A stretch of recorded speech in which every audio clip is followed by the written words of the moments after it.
All right, let's dive straight in. Today, we're really unpacking something major happening on the global stage. Hmm. It's these recent U.S. strikes on Iranian nuclear sites. We've got a stack of sources here, news reports, analyses, you name it. A lot to sift through, definitely. Exactly.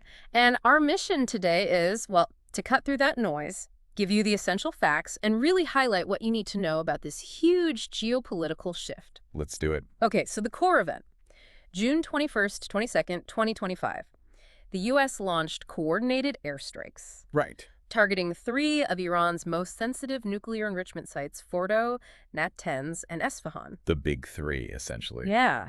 And President Trump, he came out pretty quickly declaring it a, quote, spectacular military success, said the facilities were completely and totally obliterated. Strong words. Very strong. But how does that initial claim square with what the sources are actually indicating on the ground? Is it that clear-cut? Well, that's a really critical distinction, isn't it? I mean, you expect those strong declarations after a big operation like this. It's standard playbook almost. Right, setting the narrative. Exactly. It's information strategy. But what our sources, yours and mine, really emphasize is that getting independent confirmation, actual damage assessment, that's still very much pending. Especially for buried sites, I imagine. Precisely. Claiming total obliteration right away. Mm-hmm. Verifying that takes time. Serious time and effort, especially for something like Fordow, which is deep underground. Okay, that makes sense. Now, one thing that really jumped out from the reports was just how these strikes were carried out, the sophistication. Oh, yeah. Can you walk us through those operational details a bit? Sure. It's quite the picture the sources paint. A multi-pronged attack. For Fordow and Natanz, the really deeply buried ones, Mm-hmm. they used B-2 stealth bombers. Mm. And these weren't just dropping regular bombs. They dropped multiple GBU-57s. That's the massive ordnance penetrator, the MOP. The bunker busters. The ultimate bunker buster, really. Yeah. Engineered specifically to punch through, layers and layers of rock and concrete. We're talking serious kinetic energy aimed at targets hundreds of feet down. Wow, okay. And then, sort of simultaneously, you had submarines launching cruise missiles, about 30 Tomahawks targeting Natanz again, and also Esfahan. So a combination of air and sea power. Right. And also notable, the reports all seem to agree that the U.S. aircraft, the B-2s, got in and out of Iranian airspace without incident.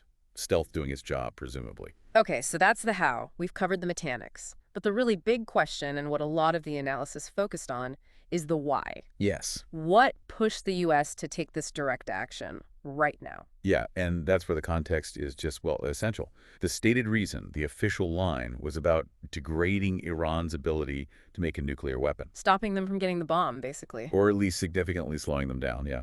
It was framed by both the U.S. and Israel as tackling an imminent threat. That's the key phrase often used. Imminent threat. But what makes this so significant and kind of a game changer is that this is direct U.S. military intervention. Mm. Up until now, it's been largely, though not exclusively, Israel carrying out actions against Iran's program. So the U.S. stepping in directly is a major escalation. Absolutely. A major escalation. And reading between the lines in some of the analyses you sent over, there seemed to be a growing sense of maybe impatience, frustration. About Iran's progress. Yeah, about the pace of Iran's enrichment activities, perhaps pushing some policymakers towards, more decisive action. Okay, so the strikes happen, the world is watching. What was Iran's immediate reaction? What did they say? And maybe more importantly, what did they do? Right. Well, Tehran confirmed the strikes pretty quickly. You couldn't really hide it. Oh. But they strategically insisted, look, our nuclear program's going to continue. And they also claimed no radioactive contamination was detected. Which observers might be skeptical about. Understandably, yeah, given the targets. But then came the action part. Pretty shortly after, we saw direct retaliation. Iranian missile attacks hitting parts of Israel. Specifically. Reports mentioned Tel Aviv and Jerusalem as targets. So a very public, very direct response. And that obviously sends ripples everywhere. The UN Secretary General Guterres, he called it a dangerous escalation, global risks. Reflecting that widespread international concern, yeah. But it wasn't just international. Back here in the U.S., the sources you shared showed really deep divisions among lawmakers. Yeah, I saw that. Praise from some, but strong criticism from others. Exactly. The criticism often centered on the lack of congressional approval, the whole constitutional grounding of the action. Can you expand on that a bit? Why is that constitutional debate so significant here? Well, it really cuts to the core of war powers in the U.S. system, doesn't it? That balance between the president, the executive branch, and Congress, the legislative branch. Who gets to decide to use force? Precisely. The critics are asking, does the president have the authority to launch a major military strike like this against another country without Congress declaring war or giving specific authorization? Right. So it immediately throws this complex legal and political challenge into the mix. It could set a precedent, for future unilateral actions. And it sparks this really fierce debate in Washington about checks and balances. Yeah, definitely a layer to watch. So, okay, zooming out again to the bigger picture, all this division, all this action, what are the strategic risks that analysts are flagging now? Well, that really raises the stakes, as you said. The big fear analysts keep pointing to is this spiraling into a wider conflict. How so? Well, you could see Iranian proxies getting drawn in, other regional players maybe taking sides, and that, of course, directly endangers U.S. troops already stationed across the Middle East. It's a calculated risk then, but one with potentially huge downsides. Very high potential for miscalculation, I think, on all sides. That's the worry. And the economic impact. It's always striking how fast that hits, isn't it? How something happening over there can affect things right here. Oh, almost immediate. The sources showed airlines started rerouting flights almost instantly to avoid Middle Eastern airspace. That disrupts travel, commerce, Sure. and then there's oil. Investors get nervous. Any instability in that region makes people worry about oil price shocks. And sure enough, crude oil futures ticked up pretty quickly after the strikes were confirmed. Right. Predictable, but still worrying. Yeah. So looking ahead then, what comes next?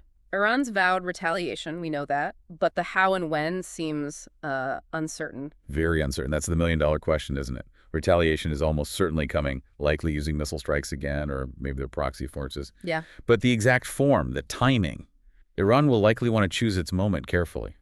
And on the U.S. side, the coordination with Israel seems strong now, but you mentioned the congressional debates.